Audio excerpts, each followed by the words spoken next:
G'day and welcome back to the channel. Well, it's still lockdown here in Sydney, August 2021, and everyone's going a little bit stir crazy. Needs to get out and about, do something, but we can't. We've got to stay in. So we've all got a backyard and we've all got a night sky. And I've been doing a little bit of backyard camping recently, and that's what I recommend you do. But this video is not about that. This video is about my outdoor fireplace. It's cheap, it's easy, takes you about 45 minutes. Let's get into it. Fireplace.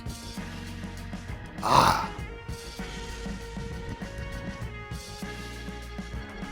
here I've got a 200 litre drum. It's an old oil drum, and if you're wondering where to get these, call up your mechanic, ask him if he's got an old one, one that he's going to send back and that you can get off him. Quite often they want to give them away for free. The tools you'll need for this job, well, of course, you're going to need something to cut metal. So, the grinder. But wait. Before you get into that, you need some protective gear. And a few other tools. So, you're going to need your earmuffs to protect your hearing, because it's nice to be able to hear your family. Some glasses to protect your eyes, make your style. Some tape to mark up your lines,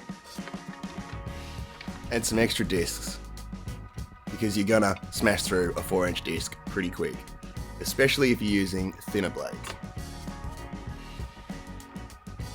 The method. So, the usual method to make a bin fire is to cut the top off, right round, take it off, and then come along and make a few holes in the bottom, usually with a pick or a mattock. However, there are many other options, and my chosen option here, the fireplace method. Cut down the front, cut half around the top, half around the bottom, pull back the sides. This will give you a nice traditional style fireplace. The work. Alright, so you're going to have to mark this up. And as you can see, one side here is a lot more rusted than the other, and you're going to have troubles sticking your tape to a rusted surface, so I suggest that you use the unrusted side to do it. If you do have a completely rusted drum, because you pulled one out from the garden or something, then maybe give it a hit with some Brillo pad or something like that, just to knock that rust off, and then wipe it down so you can actually stick your tape on it.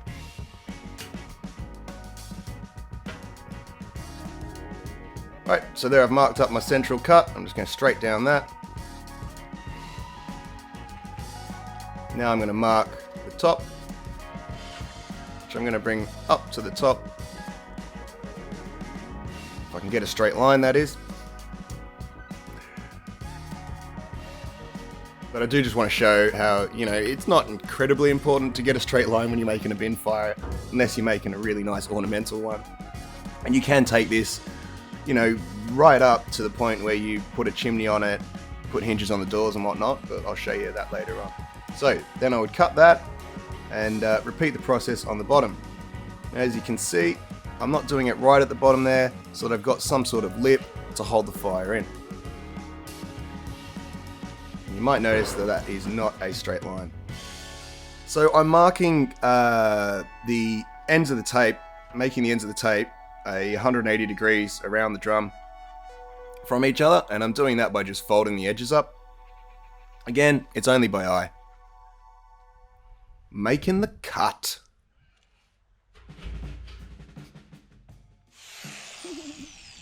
Okay. Realizing that that wasn't straight, I decided just to quickly line that up again. And as you can see, it's pretty easy to work with that tape. You just move it. And the tape also will hold, will stop it from burring as much, at least on the outside. So here I'm going in with a thin cutting disc, and I've kept this slow here. You see that dust coming off? That's the disc disintegrating a bit more. There. I've kept this slow so you can see what happens when you try to force a thin disc to turn. And there it goes. Destroy the disc. So I swapped to a thick disc here and recentered my cut. Went back down. And this is a great one to practice your cuts on. Like, I haven't done that kind of a thing for a long time where I destroyed a disc, but it can happen, and you know, it's one of those things. You twist a thin disc, you're gonna wreck it. Right, so cutting down the sides, and you see I've left it together there in the center, just to sort of hold it together and make it easier to cut and handle the thing until I'm ready to open it up. Now you might notice I'm getting pretty low on that disc there, and as you see, getting the most out of it. Right, changing discs, time for a tooltip. So, tooltip. You're cutting your whatever, and you want to change your disc. I've got a thin disc on here, and I've got another thin disc here, but you know, it could be a thicker disc or a grinding disc, you know, whatever. So come along, find your notch, grab the whole wheel, and twist. She'll come off. And that's what you need to do. Put the new disc on. Remember, flat side down for a disc like this. And for the grinding discs, because they got the extra space, you'll be putting the spacer in. But for these flat discs, just like that. And there you go. And that again. Bring it to its point. Twist. Bring it off. It's nice and easy to change your heads. That's it.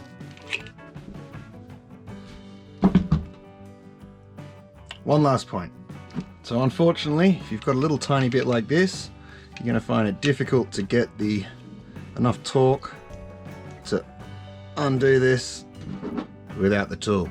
So in this case, you're going to have to use it. And that's why you really want to have it around anyway. If you don't have it, you're going to have to go back and get it. Back to work, you slacker. Okay, so finishing up the cuts here. I put the new disc on there, and it's a thin disc, so I've got to be a bit more careful. I'm going to run through, cut the top. Again, leaving it attached, the two folds, the two wings that will open up attached there. Just going to finish cutting that down, and then we are going to make the cuts that will allow us to fold the side of the drum back. Because you may have noticed there are ribs on the drum, and those ribs, they make it hard to bend, basically. So that's open now. And here I'm going to cut there and there to allow me to fold back that wing and open up one side. Now you might notice that I've gone through and just done one cut with a thin blade. If you had a regular 2mm thick disc, then you'd probably just get away with one cut, but with a thin blade, I did need to come back and do another cut. Make sure you don't breathe all that horrible smoke in there. It's coming out. When you're doing this kind of thing, do be careful not to set the grass on fire. It can be done with an angle grinder. I've not done it myself, but I've seen it. If you watch Top Gear, well, you know what I'm talking about.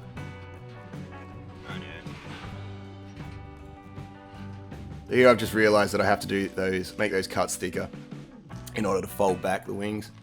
I'll just put the nip in. Use the last of that disc up.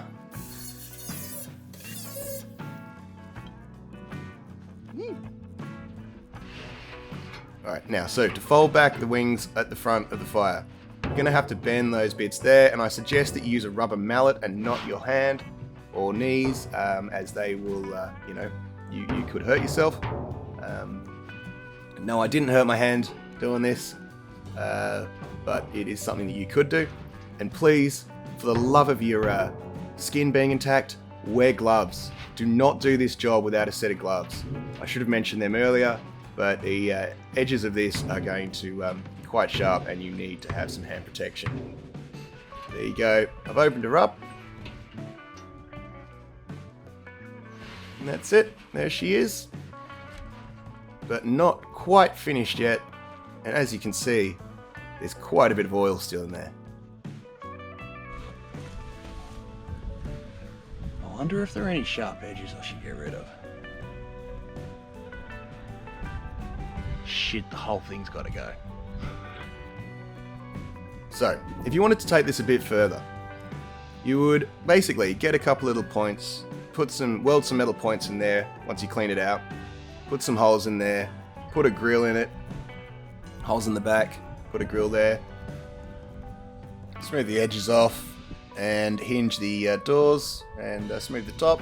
Maybe put a bit of a ring around it and put a chimney in the top. Whoop. Pre-burn cleanup. So yeah, that oil has to come out. You don't want to be starting this up with all this oil in there because that is going to get hot, vaporize, and burn. And if you're in an area where there's a lot of dry grass like I am, that could cause you a bit of a problem.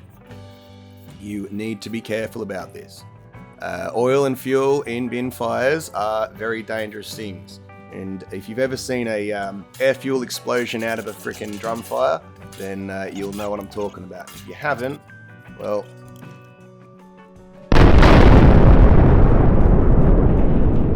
Later that same evening. The burn. So, the last step is to go up and to make sure you've burned the paint off. Because you don't want to be sitting around with all your mates breathing all the paint fumes and all the oil fumes. So you've got to get rid of christening burn. So, let's go do that with a beer. So here we are, doing the christening of the fireplace, and I have taken one piece of paper and wiped up all the remaining oil residue that was in the bottom after cleaning it out, and made a little pile of sticks on it. Enjoy. I do want to touch on this though. As the fire gets bigger, you are going to burn the residual oil off the surface of the drum. When the oil vaporizes, it will light and it will create quite a hot fire. Do make sure the initial fire you have in your drum is not a very large fire. Here I've made a quick burning hot one, and it's just big enough to sort of heat up the bin, get that out, get the oil and start to burn the fumes off.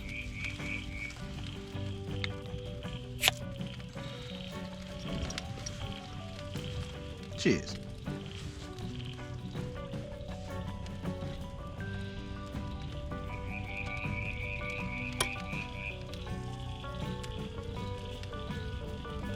You might be able to hear a crackling in the fire as it heats up.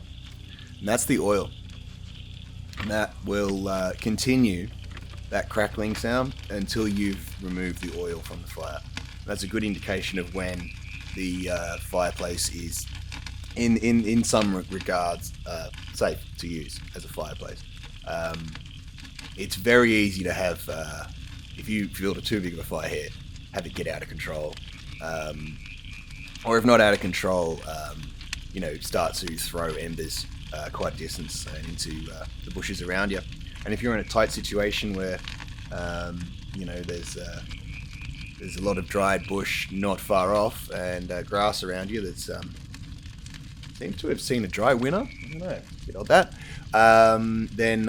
It can be a hazard. So do please be careful with this, and don't burn your suburb down or the local forest. Anyway, at this point, I'm going to wrap up my voice recording. There are another couple of minutes of the fire burning, and if you want to see it burn, then watch to the end. You can view it burning, but otherwise, thank you for watching. Have a great day out there. I hope you're making your lockdown as fun as possible. As you can see, I am. And check out the camping in the backyard videos, or any of my other videos. Don't forget liking, subscribing, and comments. They all help the channel a heap. Hell, even the dislikes help the channel. Everything helps the channel, all the interaction, and so any interaction is great. Have a great day, be well, catch you later.